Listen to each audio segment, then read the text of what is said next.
भारी भरकम टोल ट्रांसपोर्टरों के लिए बना परेशानी का सबब, बस चालक को पटली मोड़ पर उतारनी पड़ी सवारियां।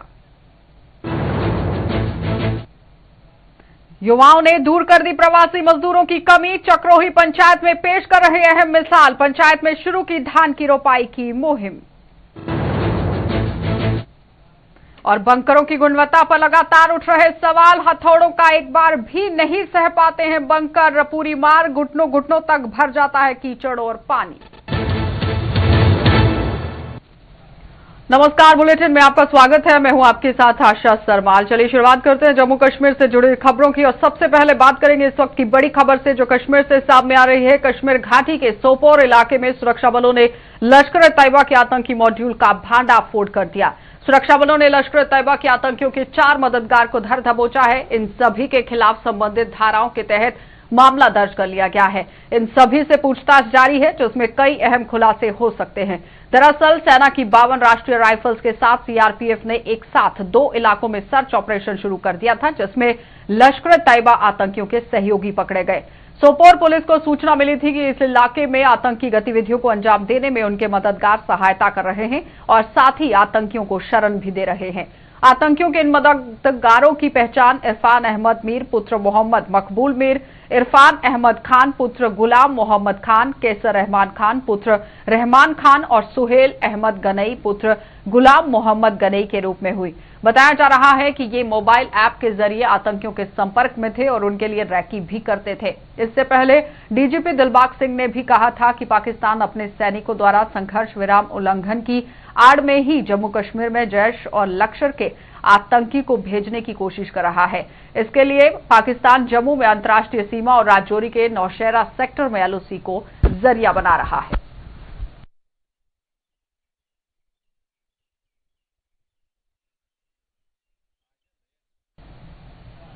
तो यात्री किराए में 30% बढ़ोतरी किए जाने के बाद जम्मू में आज पब्लिक ट्रांसपोर्ट, खास तौर पर बस सेवा शुरू होने की उम्मीद बंधी थी, लेकिन ऐसा नहीं हो पाया है। जम्मू संभाग में स्थापित किए गए टोल प्लाजा से सेवा शुरू होने में सबसे बड़ी बाधा उत्पन्न कर रहे हैं। और तौर पिछले करीब 4 महीने पहले अपने अपने घरों को लौट चुके बस चालक व सह चालकों में भी असमंजस की स्थिति बनी हुई है। आज जम्मू से कठुआ के लिए चालक बस जब लेकर गए तो कठुआ के लिए मात्र 3 सवारियां जम्मू से रवाना हुई, लेकिन उसे बीच रास्ते में ही वापस लौटना पड़ा। इसकी वजह से 3 सवारियों से वसूले गए किराए से उसे कई गुना ज्यादा टोल चुकाना पड़ा। ट्रांसपोर्टरों की माने तो भारी भरकम टोल चुकाना अब उनके लिए नामुमकिन होगा। कोरोना महामारी के डर से लोग अपने घरों से बाहर नहीं निकल रहे हैं, लिहाजा ऐसे हालात में 50% सवारियों को लेकर बसों का संचालन नामुमकिन है।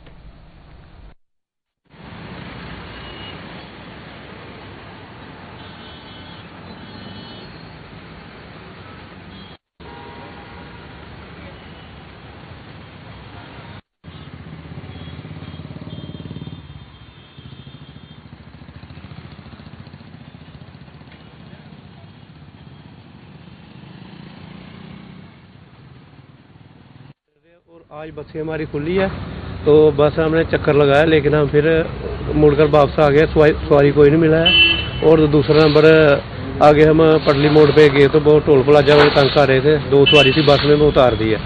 तो फिर उसके अलावा हम सरकार से ये चाहते हैं कि जो टोल प्लाजा है वो हमारी गाड़ियों को टोल प्लाजा माफ़ किया जाए। जम्मू की गाड़ियाँ चलती है कठुआ, जहाँ और भी रूट टोल प्लाजा लगता है। ये 300 आने में 300 जाने में लगता है। तो सवारी कितनी होती थी? सवारी में 3 सवारी थी, तो उनसे कितना किराया ले लेना था, ठीक है नहीं। अब वो दूसरा नंबर 50% सवारी रखी हुई है इन्होंने, तो कल से सवारी बढ़ भी जाएगी तो हमें 30 सवारी से हम कितना वसूल लेंगे।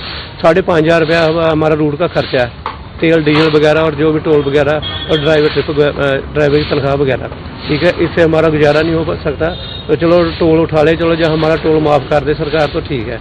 तो हम यही चाहते हैं कि थोड़ा बहुत रियायत होनी चाहिए। कल ही कहा है कि एक दिन, आज का दिन तो लगेगा, क्योंकि हमारे ड्राइवर कंडक्टर जो हैं वो घर में बैठे हैं बेचारे। 3 महीने हो गए हैं, जहाँ पर कोई, मैं पहले भी कई दफ़ा कहा कि गवर्नमेंट ने हमारे ड्राइवर और कंडक्टर को कोई बेचारे को फैसिलिटी नहीं दी, कोई इन्होंने कोई इन पर कोई नहीं किया, इन्हें कोई थोड़ा सी भी राहत नहीं दी है। बेचारे अपने अपने घरों में लगे हैं, कोई दिहाड़ी लगा रहा है, कोई कुछ काम पर लगा है। तो इस वजह से ड्राइवर कंडक्टर हमारे जो इस टाइम बेसिकली 3 महीने से पजल हैं, वो अपने अपने कोई ना कोई काम के लिए बेचारे कर रहे होंगे। तो तो हमने कोशिश की है कि उनको बुलाने के लिए भाई आए तो और गाड़ियाँ चलाएं। हमने कल भी कहा था कि गाड़ियाँ आज का दिन जो है वो थोड़ा सा हमें प्रॉब्लम होगी गाड़ियों की, शायद कल तक हमारा थोड़ा सा कोई ड्राइवर कनेक्टर कोई आ जाएं तो गाड़ी हमारी चल सकती है। सर आप मानते हैं कि रोड पर सवारी वगैरह नहीं, पैसेंजर वगैरह जी काफ़ी दफ़ा देखा गया है कि आरटीसी गाड़ियाँ भी गवर्नमेंट ने चलाई हैं तो वो भी फेल हो चुकी हैं गाड़ियाँ। गवर्नमेंट की गाड़ी भी मतलब उसमें भी सवारी नहीं है, हालांकि वो गाड़ी सुबह 6 साढ़े 6 बजे निकलती थी और शाम को 6 साढ़े 6 दोपहर को एक आधी गाड़ी निकलती थी, वहाँ पर भी सवारी नहीं है।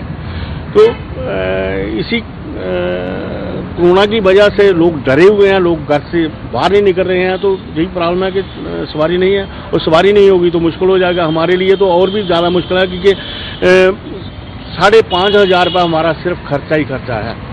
जो टोल प्लाजा जहाँ पर लगा, जो इस कोरोना में भी इन्होंने 100 रुपया टोल प्लाजा और बढ़ा दिया, तो इसके लिए भी हमें मतलब कि काफ़ी दफ़ा कहा कि इस टोल प्लाजा को, क्योंकि ड्यूटी एरिया लगाया गया, ड्यूटी लगाया जहाँ पर, तो ड्यूटी में तो टोल प्लाजा है ही नहीं है, पैसेंजर टैक्स नहीं है, टोल प्लाजा नहीं। हमने काफ़ी दफ़ा कहा, हमारे चेयरमैन साहब ने काफ़ी दफ़ा कहा, हमने भी काफ़ी दफ़ा मतलब कि आपके माध्यम से कहा, लेकिन नहीं, गवर्नमेंट ये सुन नहीं रही है।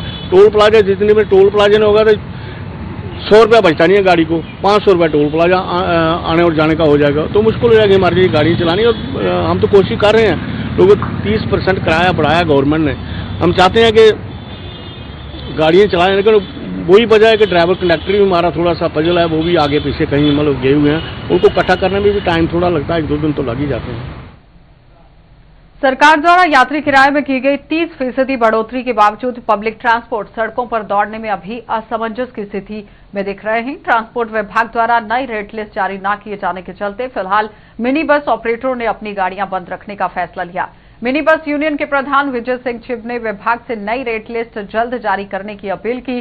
चिब ने कहा कि स्कूलों कॉलेजों में छुट्टियां होने और कोरोना महामारी के डर से भी लोग घरों से बाहर नहीं निकल रहे हैं और नई रेट लिस्ट जारी होने के बाद अगर गाड़ियां चलाई भी जाती हैं तो स्टूडेंट्स को किराए में कोई रियायत नहीं दी जाएगी।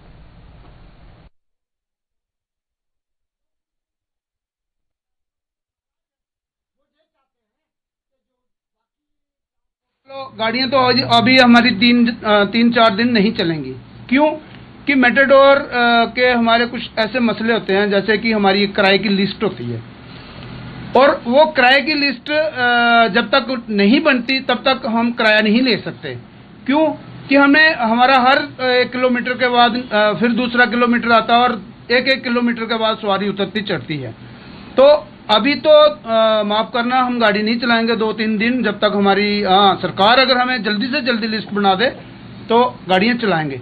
ऊपर से स्कूलों में छुट्टियां हैं, मेटाडोर अगर हम चलाएंगे भी तो बैठेगा कौन उसमें? एक तो जो बीमारी है उसकी वजह से भी लोग घर से बाहर नहीं निकल रहे हैं, और दूसरा देखिए आप सरकार, मैं आपके माध्यम से आम जनता से भी ये कहना चाहूँगा कि अगर हमारी मेटाडोर चलेगी तो माफ़ करना, इसमें हम किसी किस्म की कोई कंसेशन नहीं देंगे। जैसे स्टूडेंट है, किराया पूरा ही लगेगा, क्योंकि हमें जो हदायत मिली है इतनी सवारियां बिठानी है तो उसमें हम स्टूडेंट नहीं बिठा सकते।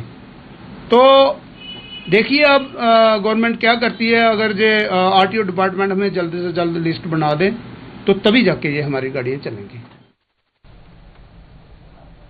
कोरोना महामारी के चलते मौजूदा समय में जम्मू के सभी प्रवासी मजदूर अपने घरों को वापस लौट चुके हैं। लिहाजा चलते हुए जो किसान हैं उनके सामने धान की रोपाई की एक बड़ी समस्या खड़ी हो गई है और हालांकि सुचेतगढ़ विधानसभा की पंचायत चक्रोही के युवाओं ने इस समस्या का समाधान खोज निकाला। इन्होंने 25 से 30 युवाओं का एक ग्रुप बनाया है जिसने इस पंचायत में धान की रोपाई का काम शुरू कर दिया। इस ग्रुप में शामिल अधिकतर युवा कॉलेजों के छात्र हैं। इन सभी की इस पहल की चारों ओर खूब सराहना हो रही है।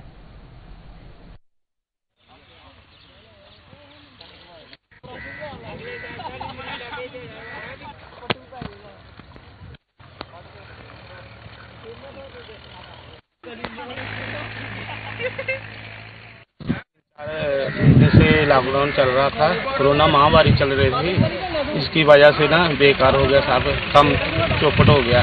तो उसके बाद ना ये हमने कोई 25-30 मुड़े वाला ग्रुप बनाया, उसकी वजह ना अज कम रोजगार थोड़ा बहुता लगे करन। ये सारे मुड़े लगे ने बेले, नौजवान मुड़े ने, इस कारण कोई काम काज है नहीं, बेले बेकार तो ਉਹਦੀ ਵਜ੍ਹਾ ਨਾਲ ਥੋੜਾ ਮਿਹਨਤ ਕਰਦੇ ਆ ਬਾਹਰੋਂ ਕੋਈ ਪ੍ਰਵਾਸੀ ਮਜ਼ਦੂਰ ਨਹੀਂ ਆ ਰਹੇ ਉਹਦੀ ਵਜ੍ਹਾ ਨਾਲ ਬੜਾ ਮੁਸ਼ਕਲ ਹੋ ਗਿਆ 2 ਸਾਲ ਪਹਿਲਾਂ ਪਰੰਪਰਾ ਹੈ ਜਿਹੜੀ ਕੰਮ करने ਦੀ इकट्ठे हो गए वही परंपरा आज तो फिर दोबारा शुरू की गई है। जैसे कि कोरोना महामारी चल रही है उसके बावजूद 3 महीने से सारा लॉकडाउन चल रहा था, सारे काम धंधे बंद पड़े थे, तो ये सारे पीछे लड़के लगे हुए हैं। हम लड़कों ने इकट्ठा होकर एक ग्रुप बनाया है। उस ग्रुप में जो मजदूरी है, जो लाभ का सीजन है, इस बार बाहर से जो लोग आते हैं लगाने के लिए लेकिन इस बार नहीं पहुंचे हैं और उसकी वजह से लोगों को ज़्यादा से ज़्यादा जरूरत है, इसलिए हमने 23-24 बंदों का ग्रुप बनाया है और पीछे लगे हुए हैं। और ये सारे मैक्सिमम पढ़ने लिखने वाले, कोई फाइनल ईयर का है, मैं खुद फाइनल ईयर का हूँ, और ये सारे लगा रहे हैं। जितना तक कि ज़मींदार का मसला है, ज़मींदार की बहुत बड़ी समस्या आ रही है इस वक्त फसल लगाने की कि जी ये फसल है मुंजी की लगानी है, ये वास्ते जो प्रवासी लेबर आती ही वो बिल्कुल नहीं आ रही। अज साढ़े लोग पुराने जरा 20 साल पहले लोग इकट्ठे हो गए, जुट बना गए, पार्टियां बना गए, ये लाभ वगैरह लगाते हैं, आज फिर वो परंपरा चल पी है।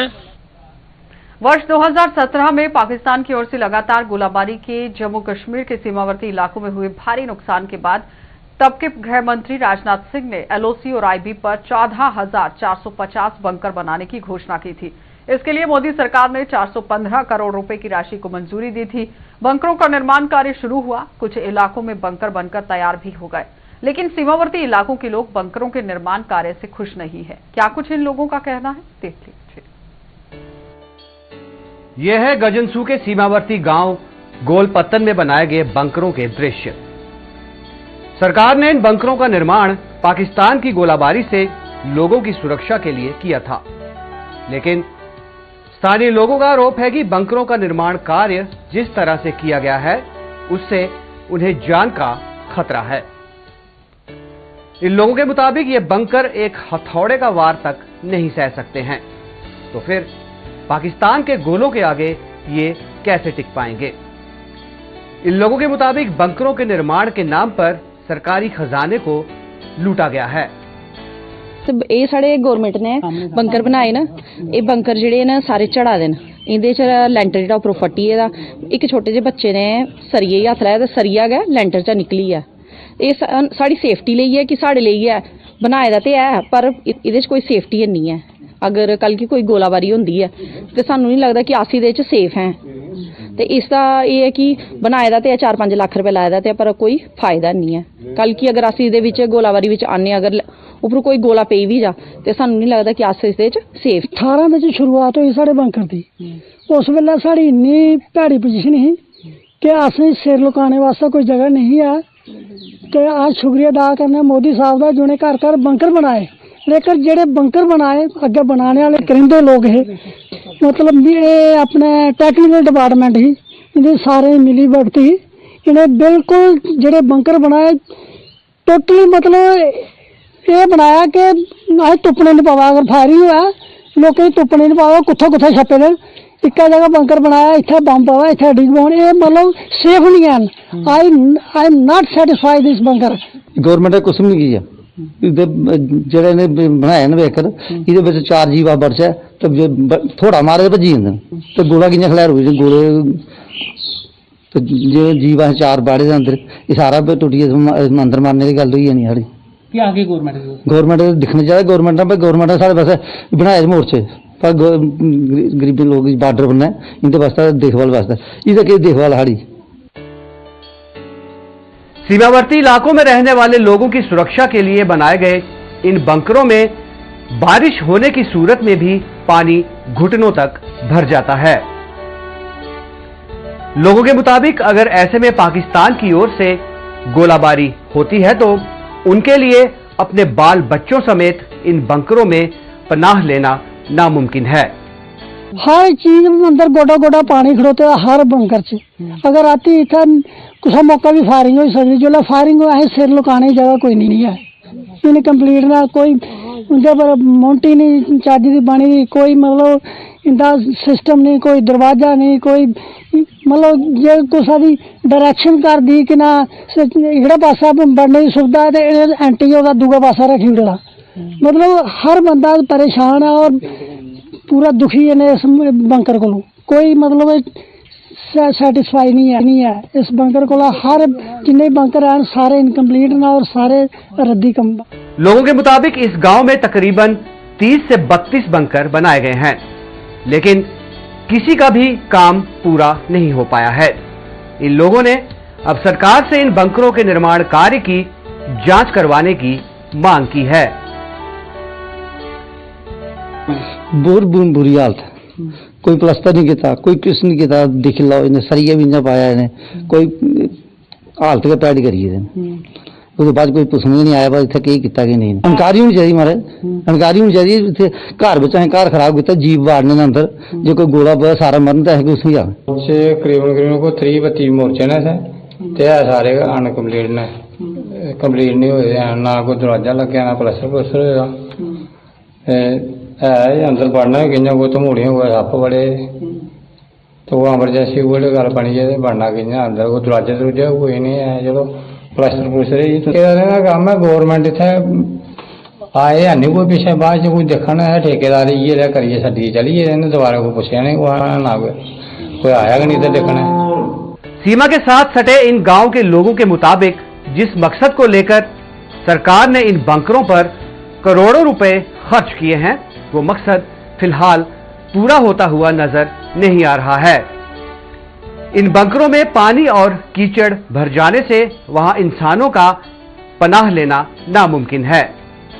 कैमरामैन देसराज के साथ अश्विनी चंदेल की रिपोर्ट। तो बिजली की आंख मिचौली ने जम्मू की दोमाना पंचायत के लोगों का जीना मुहाल कर दिया है। भीषण गर्मी में बिजली की कटौती से परेशान इस पंचायत के लोगों ने आज बिजली विभाग के खिलाफ जोरदार प्रदर्शन किया और नारेबाजी की। इन लोगों के मुताबिक बिजली की अघोषित कटौती के कारण लगातार लोगों को प्रदर्शन करना पड़ा और ये भी बताते चलें कि लोगों को काफी ज्यादा परेशानियां भी झेलनी पड़ी। आज लोगों ने मांग की है सरकार से, प्रशासन से कि जल्द से जल्द उनकी समस्या का समाधान किया जाए।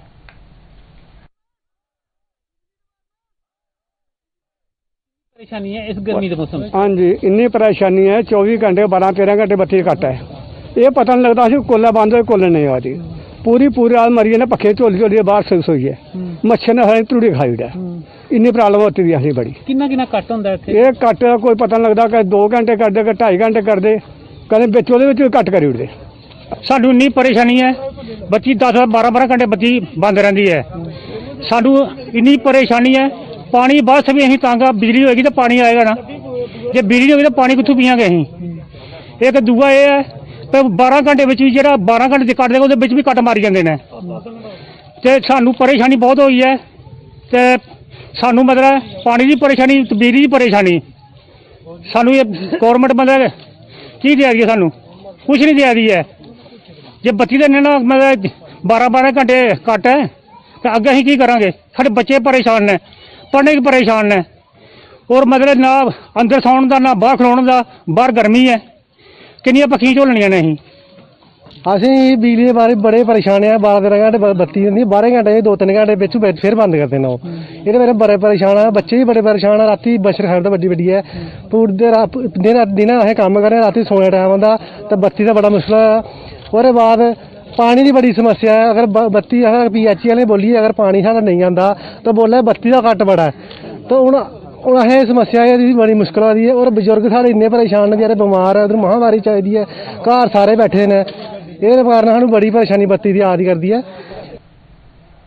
जम्मू के मेयर चंद्रमोहन गुप्ता ने आज जनरल बस स्टैंड का दौरा किया क्योंकि वहां पर नाले का काम चल रहा है और नाले के काम की ही समीक्षा ली गई है क्योंकि बस स्टैंड के अंदर काफी ज्यादा परेशानियां दुकानदारों को झेलनी पड़ रही थी। इस मौके पर मेयर ने कहा कि जम्मू शहर के विभिन्न इलाकों में नालों का निर्माण कार्य होना चाहिए और चल भी रहा है, जिनके निर्माण कार्य पर 200 करोड़ रुपए खर्च होंगे। उन्होंने कहा कि अधिकतर नाले के निर्माण कार्य पूरे होने वाले हैं और जल्द ही इसका उद्घाटन भी किया जाएगा। इस दौरान डिप्टी मेयर पूर्णिमा शर्मा भी उनके साथ मौजूद रही। बस स्टैंड में जो नाला बन रहा है लगभग 6 करोड़ का है, 5 करोड़ 98 लाख, और इसकी लेंथ यहाँ बस स्टैंड से लेके नीचे जीवल तक है और इसको पूरा ऊपर कवर करके इसके ऊपर 2.5 फुट मिट्टी डाल के गुड़ डाल के एक बढ़िया सा पार्क भी बनना है। तो इसका काम देखने के लिए लॉकडाउन के बाद हम प्रयास कर रहे थे कि जल्द से जल्द ये काम शुरू हो जाए। इसलिए सारे जितने भी हमारे नाले बन रहे हैं शहर के अंदर, लगभग अमृत में और लैंग्वेज में 200 करोड़ के नाले बन रहे हैं। बार बार हम जो कह रहे हैं सारे नाले जीएमसी द्वारा बनाए जा रहे हैं और ये सारे नालों के जितने भी ये काम थे, कुछ तो हमारे आने के बाद शुरू हुए हैं, कुछ हमारे पुराने जो एमएलए थे उनके द्वारा शुरू हुए थे, वो प्रोजेक्ट थे। जल्द से जल्द जम्मू म्युनिसिपल कॉर्पोरेशन का जो विभाग है यूईडी, वो इसको कैसे कंप्लीट करे। बहुत से काम 90%, 80%, 70% हो चुके हैं। हम कंप्लीशन की तरफ बढ़ रहे हैं ताकि उनको इनॉग्रेट हो, ताकि जम्मू वासियों को हम राहत दे सकें जो पानी लोगों के घर जाता है। एसडीएम आरएसपुरा की ओर से आज मीरा साहिब के गांव खारिया का इलाके का दौरा किया गया। वहां पर लोगों को क्या समस्याएं पेश आ रही हैं उसको लेकर भी जानकारी हासिल की गई। साथ ही साथ वहां हुए विकास कार्यों को देखा भी गया और इस दौरान एसडीएम ने इंदिरा नगर में नाले का काम शुरू करवाया और इस मौके पर स्थानीय सरपंच पवन रैना सहित अन्य लोग भी मौजूद रहे।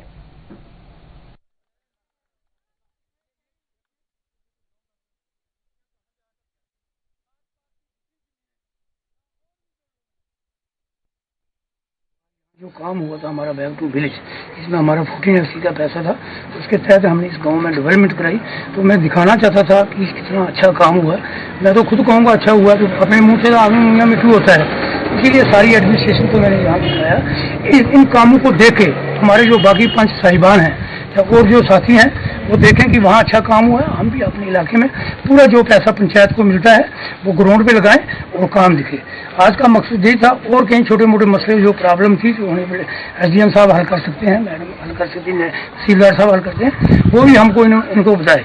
तो मैं तो करता हूँ जिस तरीके से ये हमारा अच्छा काम रहा, इसी तरीके से एडमिनिस्ट्रेशन का हमारे साथ पूरा सहयोग रहा।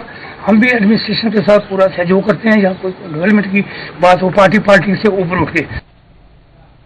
आरएसपुरा के गांव सलाहट में आज ट्रांसफार्मर को लेकर समस्या लोगों को पेश आ रही है, क्योंकि लोगों का यहां पर आरोप है कि ट्रांसफार्मर यहां जमीन पर लगाए गए हैं, जिसकी वजह से बड़ा हादसा यहां पर हो सकता है। ये भी बताते चले कि आसपास इसके पानी भी खड़ा हो जाता है जब बारिश हो जाती है। तो इन ट्रांसफार्मरों को प्लेटफॉर्म बनाकर ऊंचाई पर लगाने के लिए कई बार गुहार भी लगाई गई, लेकिन बिजली विभाग की ओर से कोई ध्यान नहीं दिया जा रहा।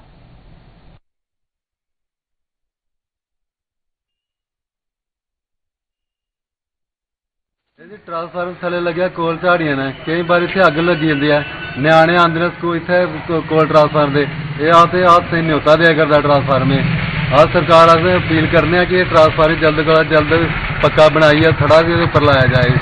इधर दुआले कोई लोहे का जंगला वगैरह बनया जाए कि जिसके कारण कोई इधर कोई बच्चा या कोई जानवर कोई आए नहीं है इधर लागे। जेडे ट्रांसफार्मर साढ़े 2 लगे दे थे पीर बाबे दे कन्ने, वो बिल्कुल रोड दे कंढे लगे दे और जमीन कोला खल आए गए ने।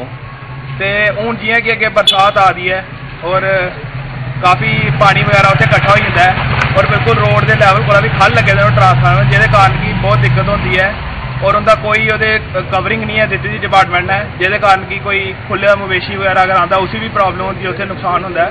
तो मैं संबंधित विभाग की ये थोड़ा जिहा ध्यान इधर केंद्रित करिए ते प्लीज़ साड़ी समस्या जी हल करो। कोरोना महामारी के चलते लोगों की मदद करने का भी सिलसिला बदस्तूर जारी है। अब ये भी बताते चले कि कोरोना महामारी को मद्देनजर रखते हुए लोग एक दूसरे की मदद करने के लिए भी आगे आ रहे हैं और आज फिर से कोरोना महामारी के दौरान डोगरा ब्राह्मण प्रतिनिधि सभा द्वारा जरूरतमंद लोगों की मदद का सिलसिला जारी किया गया और इस कड़ी में डोगरा ब्राह्मण प्रतिनिधि सभा द्वारा बिश्नाह में जरूरतमंद लोगों में राशन वितरित किया गया। इस अवसर पर बिश्नाह म्युनिसिपल कमेटी के प्रेसिडेंट राजन शर्मा, ब्राह्मण प्रतिनिधि सभा के प्रधान वेद प्रकाश शर्मा सहित सभा के अन्य सदस्य भी मौजूद रहे। कि ये जो प्रोग्राम हम लोगों को, गरीब लोगों को हमने एक शुरू किया है, जो कि हमारे इंजीनियर के लोग हमारे मेंबर हैं, वो अपने साथियों से कुछ पैसा इकट्ठा करके ये सारा दान या लोगों को पैसा बांटे। जो हमारे गरीब जो पुरोहित का काम करते हैं इस वक्त वो उनको कोई भी काम नहीं है, या दूसरे जो पंडित हैं जो छोटी मतलब उनका इतनी इनकम नहीं है, वो उन लोगों का। भारत और चीन के बीच में जिस तरह से तनाव बढ़ता जा रहा है, लोगों में भी अब गुस्सा देखा जा रहा है, क्योंकि लोग 24 घंटे अपने टीवी स्क्रीन के साथ चिपके रहते हैं, यानी कि टीवी के सामने वो बैठे रहते हैं और हर एक स्थिति पर नजर उन्होंने गड़ाई हुई है। आपको ये भी बताएं कि LAC पर पैदा तनाव के चलते ही मौजूदा समय में देशवासियों ने चीन के खिलाफ गुस्सा दिखाया है। LAC पर भारत और चीन के बीच हुई झड़प के बाद LAC पर तनाव लगातार उपजा हुआ था और वहां के लोग इन हालात की पल पल खबर जानने के लिए अपने अपने टीवी सेटों से चिपके हुए नजर आ रहे थे।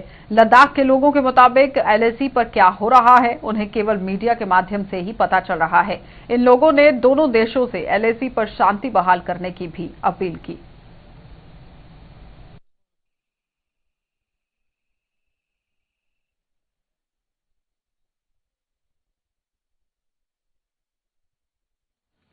जी एज आम आदमी हम तो यही कहना चाहते हैं कि जो सिचुएशन बॉर्डर के ऊपर है वो हमें तो एक्चुअल फैक्ट तो पता नहीं है, बट जो भी फैक्ट न्यूज़ है हमें तो आ नहीं रहा है, क्योंकि डिफरेंट सोर्स ऑफ मीडिया के थ्रू हमें ये पता लग रहा है कि कहीं मतलब एक्चुअल न्यूज़ हमारे पास आ नहीं पा रहा है।